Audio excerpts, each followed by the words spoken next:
Today we're going to go over the standard operating procedure for our mobile fire pump. We'll have a mobile fire pump at each gas island in the company eventually. Right now we have one at Park Marina, Port Royale, and Four Winds Boat Rentals.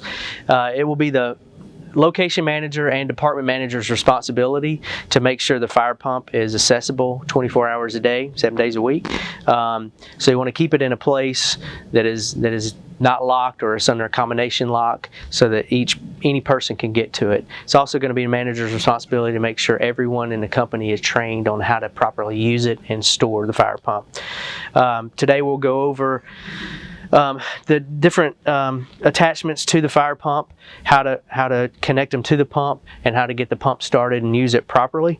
Also how to store it. So today Kyle's going to help me. We're going to go over a few things here. First we have a 25-foot pickup hose. Oh, this is a discharge hose.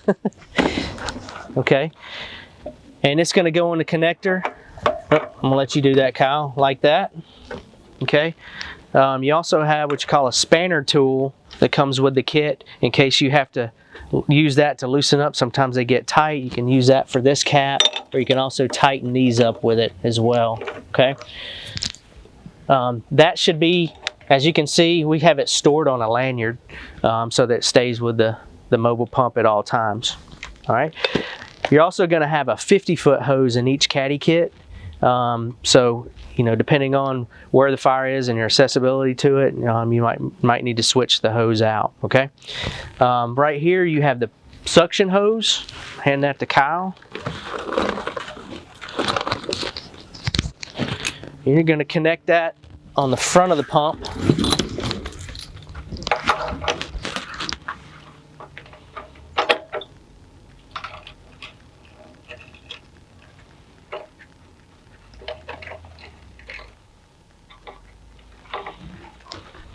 And this suction hose, you want to stretch it out,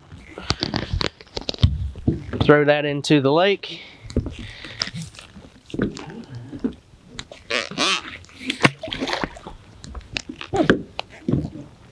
Okay, and you want to stretch your discharge hose out straight with no kinks.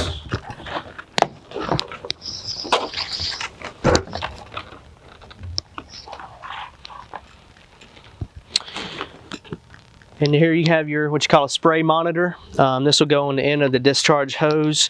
It has an on and off lever here, so you want to make sure it's in the off position before you fire this up, and make sure you have a person with you assisting you if at all possible.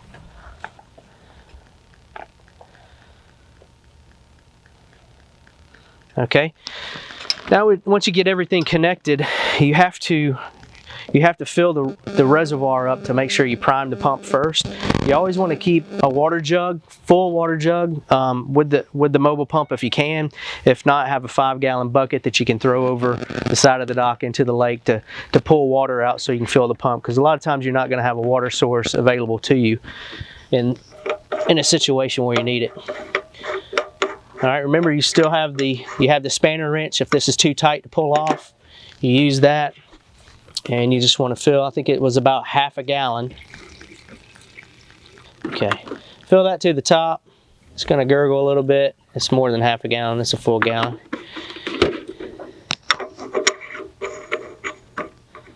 Okay, your on switch for the engine is right here. You want to flip that on. Right here you have your gas on and off, you have your choke on and off, and you have your throttle. To start the engine, you want to turn your gas on, turn your choke on for the initial start, and pull your throttle up to almost max at first, and then pull to start. Once it starts, turn the choke off. You should see water starting to prime the hose. If after a couple of minutes you don't see it coming up, filling the pump up, then something's wrong. There's a kink in the hose, or you haven't primed the reservoir correctly. So turn the engine off, prime it, and start again. Monitor's off now. The nozzle's off now, and all position is forward. Pull it back to open it up. That's called fog. As you can see, the further you turn it to the right, the further the stream goes.